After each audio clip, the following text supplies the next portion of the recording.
Hello there. Welcome to one of your introductory videos for the Best Mindset Group. So welcome into the group, and excited to work with you.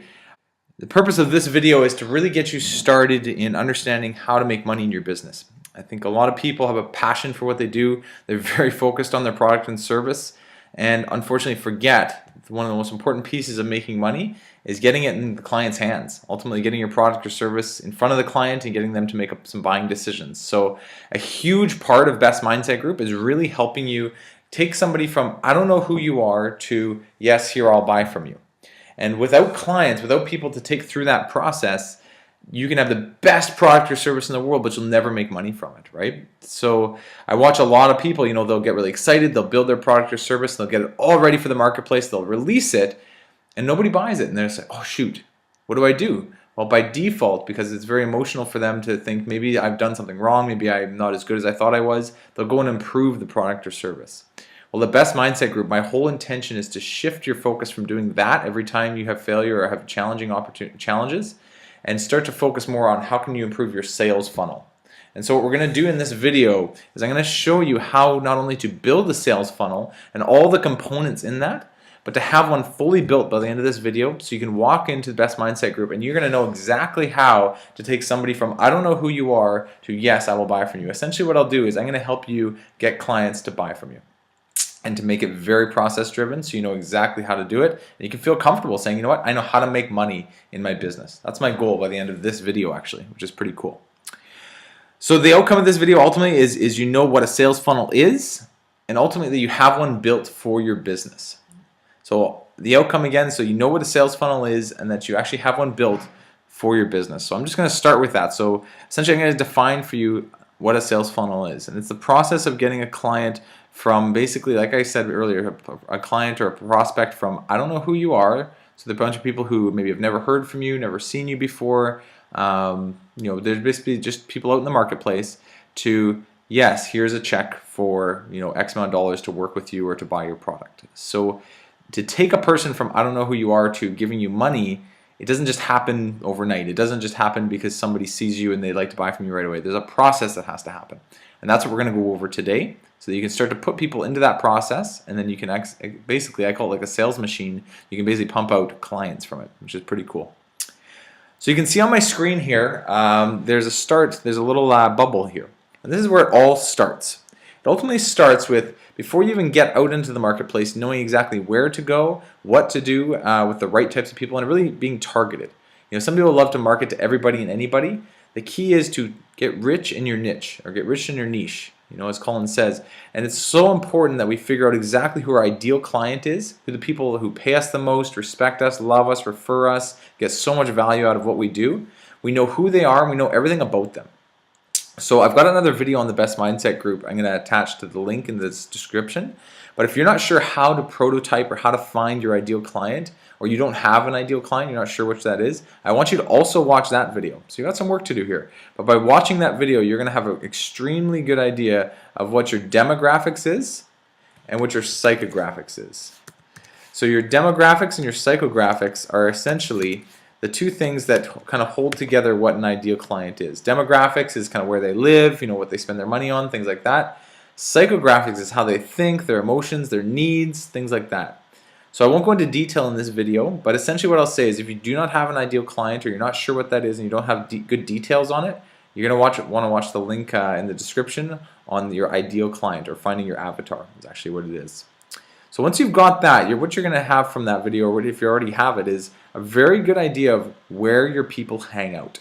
It's really good to find where your people congregate. Where do your people all go all the time? Where do they spend their money? So that you can go and bump into them all the time, whether it's through marketing or advertising or different things like that. The more you're in front of your client, obviously, the more you're going to have a chance to find them. You don't want to just go fish in a pond where there's no fish. If you're looking for fish, go fish in a pond stocked full of fish, which means you need to go to the right areas of town, you need to go to the right events, you need to put yourself in the right places online, all that kind of stuff. So finding your ideal client will help you find out, where do I go spend my time marketing? That's crucial. It's step number one. Once you've done that, you're going to be able to figure out, what are 3 things I could do to attract my client? I always recommend 3. Sometimes you can do a little more, maybe a little less, but ultimately 3 is a good solid number. So what that can look like is you figure out what are 3 tactics, 3 things that I can actually do to, basically find people and get what I call leads. People that might give you their name and number and say, you know what, I'm curious to hear more. A lead's not necessarily someone that's going to buy from you, but there's somebody that says, you know what, I'm curious to hear more, and that's a lead. And so what you're going to do is you're going to say, okay, well, what are 3 things I can do to find leads? And you might find out your ideal client, spends a lot of time at health clubs, spends a lot of their money on nice cars, like maybe BMWs. They go away on the weekends to big social events and galas, and they donate money. And so you also need, if you figure out that about your ideal client, if you do this step up here properly, you can start to think, okay, well, what are the tactics? So maybe if they're that kind of person, maybe tactic 1 could be that I go to galas because, from what I did, I found out that they do go to a lot of fundraisers and galas. Maybe tactic number 2 is I go talk to BMW dealerships because all my maybe clients own BMWs, so maybe I could make a deal with them where when a client buys a BMW, they get complimentary service through me.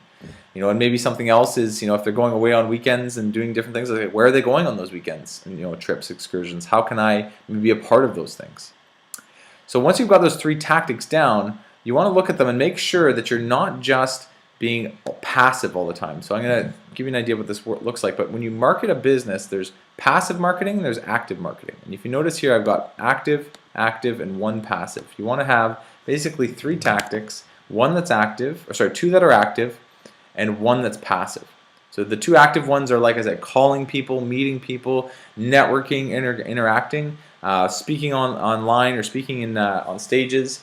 Passive would be something more like sending out flyers or having a poster up or putting something on a billboard, and those are all things where people will see your brand but aren't necessarily engaging with you. And so people love to do tons of passive because it's easier and they kind of get to back away from the pressure of the sale. But what's really going to work for you is active. I'll tell you right now, 90% of your sales will come from your active tactics. What the passive is there is kind of help reminding them and help them bump them along. But if you've got all passive, you cannot really expect to build a business out of that. You actually need to have 2 actives, and usually 1 passive is a good healthy combination of the 2. And this right here is where I'll spend roughly about 30% of my time in a given week doing. Out there finding leads, generating leads all the time. 30% of my week is spent generating leads. Keep that in mind because right now you need to ask yourself, do you spend 30% of your time actually generating leads? Okay? It's a really big thing to think about and a huge piece to the Best Mindset Group. If there's anything I do, I actually transfer your time from being always in your product and service to basically taking 60 to even 80% of your time and putting it into sales and marketing. And of that 60 to 80% of that, 30% of your time goes just into marketing. Okay? So that's step 2. So you find your ideal client, then you figure out the 3 tactics that'll work best based on your ideal client. Make sure 2 of them are active and 1 of them's passive, and from that you're going to generate leads. You're going to generate people that say, you know what, here's my card, or here's my phone number, or here's my contact info, give me a call, I'd be curious to hear more. And what you want to do is obviously you want to call them. You want to call them, email them, talk to them on Facebook. Ultimately you want to get in touch with them so you can set up what's called an income generating meeting, which is the next step down here. So all tactics lead to 1 very simple, very concise income generating meeting. So a meeting that ultimately you can make money from. So the important things about these meetings is that they need to be low risk for the client in time and in money. So maybe they don't cost anything. Maybe they're complimentary from you. Maybe they're not very long, so they're a couple hours or maybe an hour and a half or something like that, so that they can get to know who you are and learn about your product and service, but not spend their whole day doing that. Because there's high risk if you spend a whole day having somebody come out, they might not want to come out, and you'll have a tough time converting your leads into these meetings. So something that's low risk in time and money. And in that meeting, your goal is to give huge value to that client. So it may not be physically giving them products and services, but showing the value of these products and services and basically proving to them how valuable you really are. So give them huge value in what you do. Then, once you've done that, you can make sure that as long as you're in a controlled sales environment, which is the next note, they can actually end up buying from you. And the important thing about what a controlled sales environment is, it could be like a one-on-one meeting with you and them. Or it could be a room you rent out and you have a seminar, but you're the only person on stage. So you have a very clear call to action and basically something at the end that says, I would like to work with you. What are we going to do next? So at the end, your prospects will either become a client, they'll become a follow-up, maybe if they don't make a decision right away, or they'll become someone who's not interested. So they're going to become one of those 3 things. So if they're one of those three things at the end of the meeting, you need to make sure you have a good sales environment to know that. If you're at the end of your sales environment, you don't ask those questions, or you're not able to, or whatever it is, and you're not sure who's a client or who's interested or who's not, then you don't have a good sales environment. If you do, you can find out with a good clear call to action at the end of that meeting where they're going to land. If they're going to be a client, great, they're in the flow. If they're not, but they need some decision to make first, then you need to do what's called a conditional close, and you need to follow up with them later, and I'll explain that in a second. Or maybe it's just that they're not interested, and so you need to either let them go or find out when they would be interested. And that leads us to the next steps, which are right here. So essentially, if someone is a yes, if someone says, yes, I'd like to buy from you, what you want to do then from there is continually just following up with them to build that relationship, maybe gain some referrals from them, and just find new opportunities where you can work with them. Ultimately, it just keeps you going to make sales from your ideal clients, and ultimately your ideal clients usually know more ideal clients, right? So that's crucial. If it's a no, is it no forever or just no for now? Find that out from them and just simply ask them, do you think they would need your services in the future? And that's about it. And that it's just very simple. If they're like, what, this isn't right for me, it's like, okay, no problem. When do you think it would be a good time to connect with you? And that's the only question you're asking. If they say, I'm just don't want to be a part of this, that's fine. If they're like, maybe in a few months, write a note and track it so that you can call them in a few months.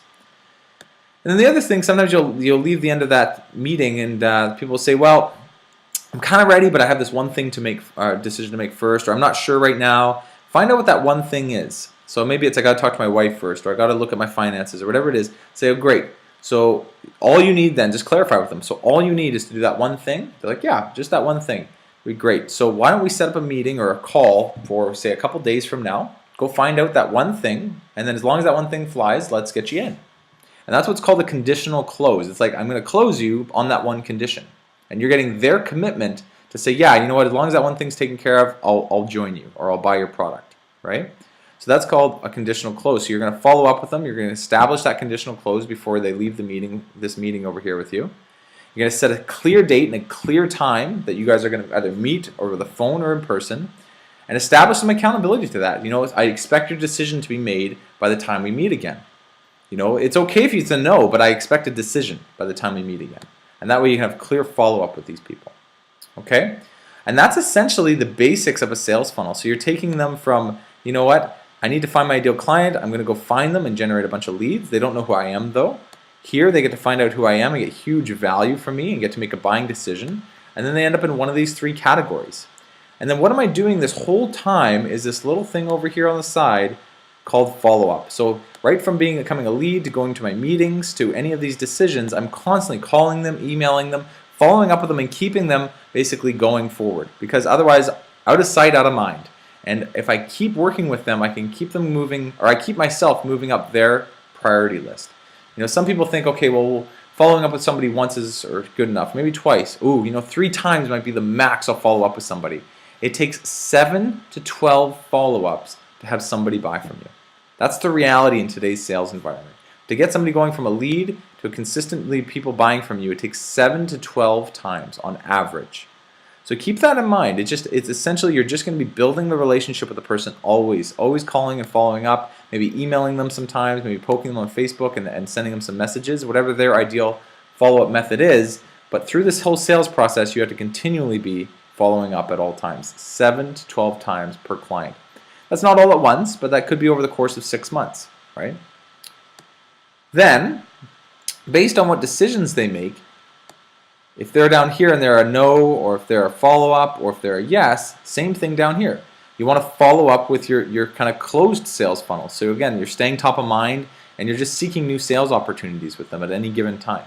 So once you've taken them all the way through this process, don't just leave them. Follow up with them and take time to find opportunity within your current client base. And finally, the one thing that we all work for this whole process is to make profit.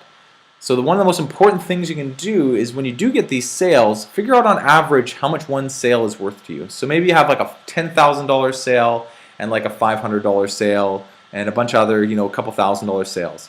Take them all, take the total amount of sales in total that was, divide that by the total amount of sales. So say I got 10 grand worth of revenue from all of that, and then I've got 10 grand worth of revenue, and I've got about 10 clients. So that means the average revenue per sale is about $1,000. And say it costs me about $500 per client on average for each sale. So then the average cost per client is $500. So 1,000 minus $500 equals a gross profit of about $500 per client. Again, how I did that is I just said, okay, how much am I making per client on average? $1,000. How much am I spending on a client per average? $500. Okay, so I'll make $500 profit, which is good to know because now I know for every client I get, I can make some money. So then I can figure out if it takes me so many clients to get, it takes me so many leads to get one client, how much of what is one lead worth, and so on and so forth. It's really important to know how much profit you make per client to really understand, is all this work, is all this sales funnel work really worth it when it comes down to it? For a lot of us it is, but for some of us, we might realize I make $2 per client on average. Well, then something's got to change in the way we do our sales funnel because that probably won't make us money. So that's a sales funnel. So that's the essential fundamentals of it. This is kind of what it looks like from an outside perspective. And essentially, you're going, who's my ideal client? What are the 2 to 3 tactics I'm going to use? 2 actives, 1 passive. Lead them all to one thing, one income generating meeting, or one place for them to make that decision. Am I buying from you or not? Or is it a follow-up? And whatever that decision ends up being, continue to follow up with them to help build that relationship. And along the way, never stop following up with them as they go from lead to buying from you. It's very, very important. And then at the end of the day, figure out how much profit are you going to make from these clients that are buying from you. And that's it. So essentially, what you want to do through this video, I want you to take probably about an hour or two to just figure out who your ideal client is. Then from there, I want you to take a little bit of time to figure out what tactics you're going to use. So between the ideal client and the tactics, I'd say that's probably a good hour to 2 hours. Then if you do not have a place for them to go after that, if you don't have a meeting or a place for them to make a decision with you, what is that meeting going to be built and look like? So you can bring that to the meeting if you're not sure what that could look like, but essentially, what kind of meeting are you going to have with them? And then what are you going to do with them if they buy from you, if they say no, or if you have to follow up? How are you going to do that effectively? So when you come into Best Mindset Group, I want you to have some idea at least of especially who your ideal client is and how you're going to run this funnel for them to make sure you're bringing in profit properly for your clients or from your clients. Other than that, you're going to see the next video as well, which I want you to watch, is the understanding how to use the sheets video. And it's basically the video, it's titled Welcome to Best Mindset Group. That's the next video I want you to watch after this, because that's going to look a little bit like this, and it's going to basically build your sales funnel for you over 90 days. So it'll go into a lot of detail in that video, but you can see a lot of the same lingo. Profit, how many sales you got, how many income generating meetings, how many leads, and there's all that follow-up. So that'll kind of build that for you, and it'll show you how to use a lot of the sheets that are actually in your binder, which are all based on this sales funnel. So the little thing that's running in the background always in Best Mindset Group is this graphic right here. All these sheets are based on this sales funnel. So if you have any questions, feel free to let us know at the group. We look forward to working with you. This is going to change the fabric of how you do business. 95% of business owners do not know or have a sales funnel. The minute you have one, you can go from constantly being challenged and just basically not knowing how to improve to being very focused and knowing exactly what it's going to take to make profit your business. We're going to be able to break this down for you over the year and really hone in on it and improve it. So I look forward to working with you. I'll see you soon. I'll see you at your next Best Mindset Group.